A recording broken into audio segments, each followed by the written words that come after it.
Sahabat religi, kali ini saya berada di Wihara Awalukiteswara di kawasan Banten Lama.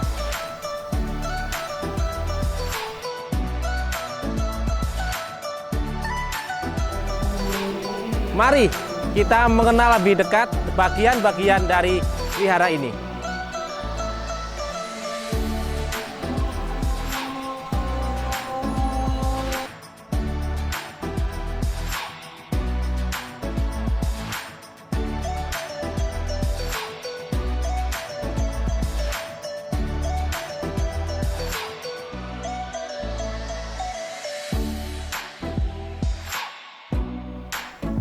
Saya Asaji Manggala Putra, Humas Wihara Awalukiteswara Banten. Saya akan menceritakan sedikit mengenai sejarah berdirinya wihara ini. Wihara ini berawal dari kedatangan Putri Ongtin yang sebenarnya bertujuan ke Surabaya.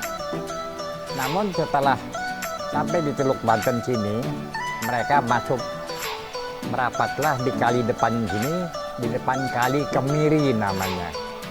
Setelah merapat, kapal tadi bertolak kembali keluar menunggu arah angin barat daya karena menggunakan layar.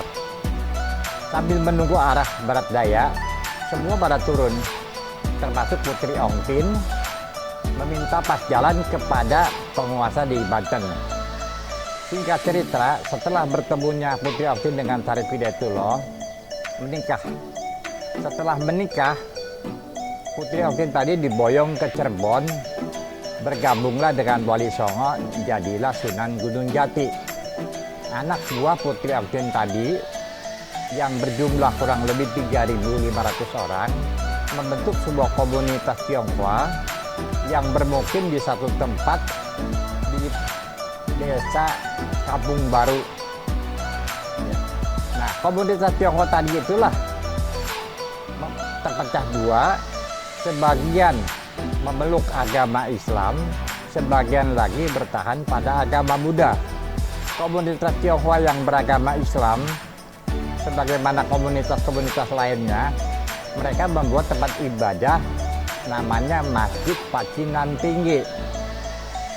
Nah, komunitas Tionghoa yang beragama Buddha membuat wihara ini.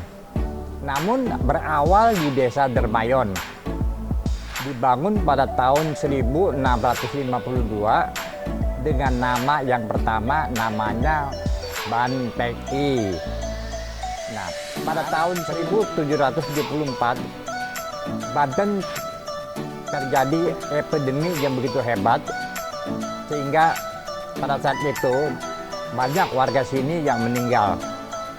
Nah, boleh dikata seperti corona sampai sekarang ini.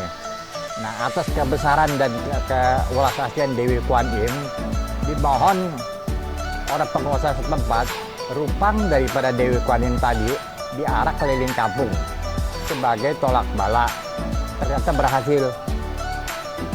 Bergembiranya Kangjeng Sultan pada saat itu, dihibahkanlah sebidang tanah di depan. Pindahlah wihara ini dari desa Dermayon ke sini, ke kampung Pamarican, tahun 1774 sampai sekarang. Nah, pada saat 1883 terjadi bencana tsunami Gunung Krakatau meletus, diceritakan wihara ini tidak masuk air. Nah, cerita yang tadi saya katakan tadi bisa pemirsa melihat diorama-diorama yang di samping sebelah kiri lorong wihara ini. Itulah cerita tentang wihara tadi. Nah, wihara ini ada 16 altar. Ya. Altar yang pertama adalah altar Tuhan Yang Maha Esa yang kita sebut sebagai Tientong. Altar yang kedua Samkuan Taipi. Altar ketiga yaitu sebagai pusat altar adalah altar Sang Awalukiteswara. Altar yang keempat adalah altar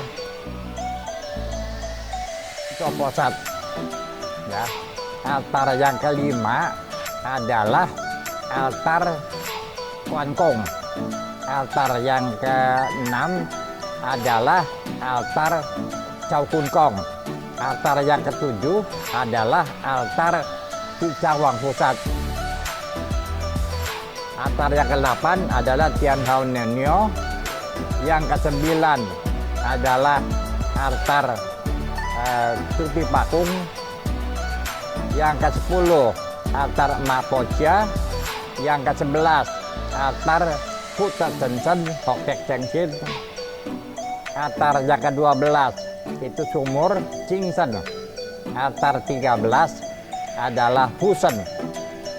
Altar yang ke-14 adalah Tongco dari Banten yang dikenal dengan nama Ho Pu Chin. Altar yang ke-16 adalah ketua yang pertama Bapak Ko Chai Kwan. Dan yang terakhir Dhammasala, altar daripada Sakyamuni Buddha. Demikian altar yang terdapat di Wihara Avalokiteshvara Banten. Yang terakhir adalah fasilitas penunjang. Kami menyediakan wisma tamu. Wisma tamu kami peruntukkan kepada umat-umat yang ingin bermalam, ya. Dan itu tidak dipungut biaya, sehingga tamu-tamu bisa melepaskan lelahnya dengan ala kadarnya. Demikian. Sukihoto Namo Buddhaya. Demikian informasi seputar Wihara Avalokiteshvara yang ada di Provinsi Banten. Mari kita lestarikan budaya wisata religi umat Buddha yang ada di Indonesia.